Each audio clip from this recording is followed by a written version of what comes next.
to you today again from SeaWorld, one of my favorite places. And I want to talk about the elasmobranchs, basically cartilaginous fish.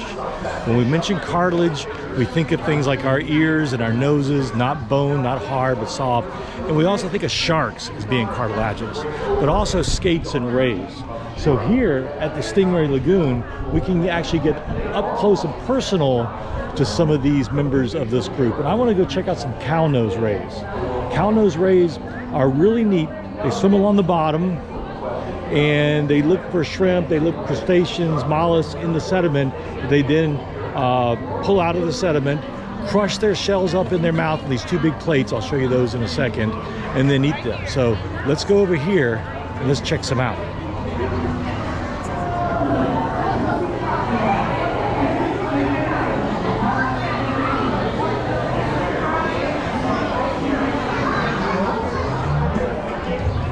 Fairly close relative to these cow nose rays is probably my favorite marine organism of all. That's the manta ray.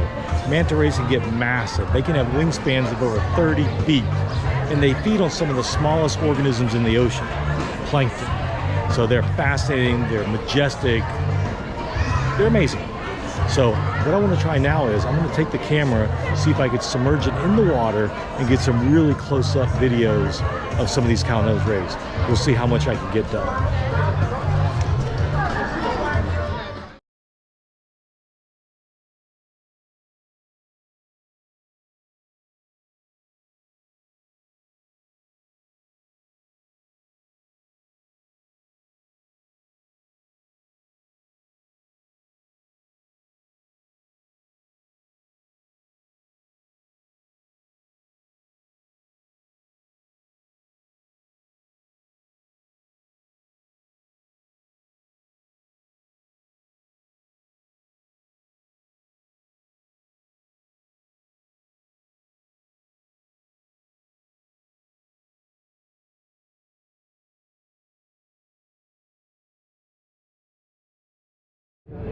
So these rays are stingrays, which means at the base of their tail, they have a small spine. These spines have been cut off so they don't accidentally stab somebody. But what happens is they like to lay on the bottom, and quite often people in shallow water can actually step on top of them. When that does happen, they'll simply flip their tail up and impale that spine into your ankle and your foot. Very painful, and it's covered with all sorts of bacteria. So not something you want to have happen. Of course, they also do this to when there's a predator bothering them to try to avoid predation. We just happen to be at the wrong place at the wrong time.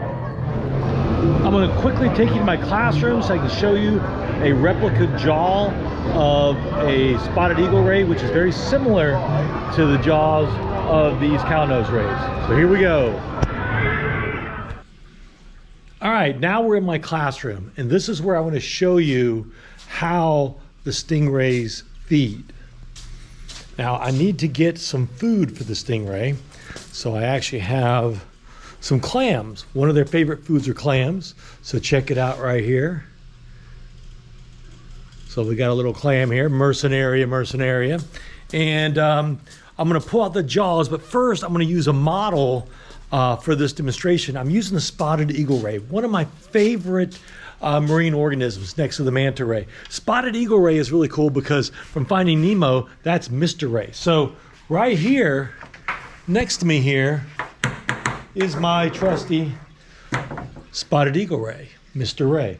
And if we were to see the underside of him down here, this is where his mouth would be. His mouth wouldn't be up here, but it's kind of located more like this down the bottom. And here we can't really make it out because it's not there, but basically, you know, right about there or so is where the mouth is. And they swim along the bottom using their ampullae of Lorenzini, which sense electrical signals around them, and they can detect organisms under the surface of the sediment. And then they suck them up. So let me show you an example here. This is a model, a replica of the jaws of a spotted eagle ray. And it's somewhat similar to the cow nose ray and many other rays. But if you look really close here, right here, you see these lines of plates.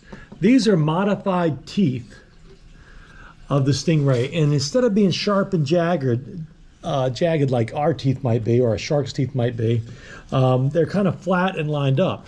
And so basically there's a lot of muscle right here in this structure, and they can bring these down, and very, very powerfully, they can crush anything they suck into these teeth.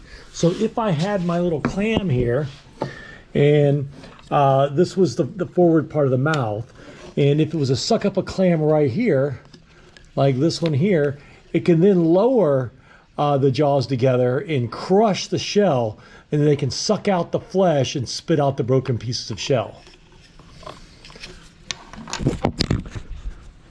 So that's basically how most rays feed. Now granted, manta rays feed a little different because they are plankton feeders. Now we need to head back to SeaWorld.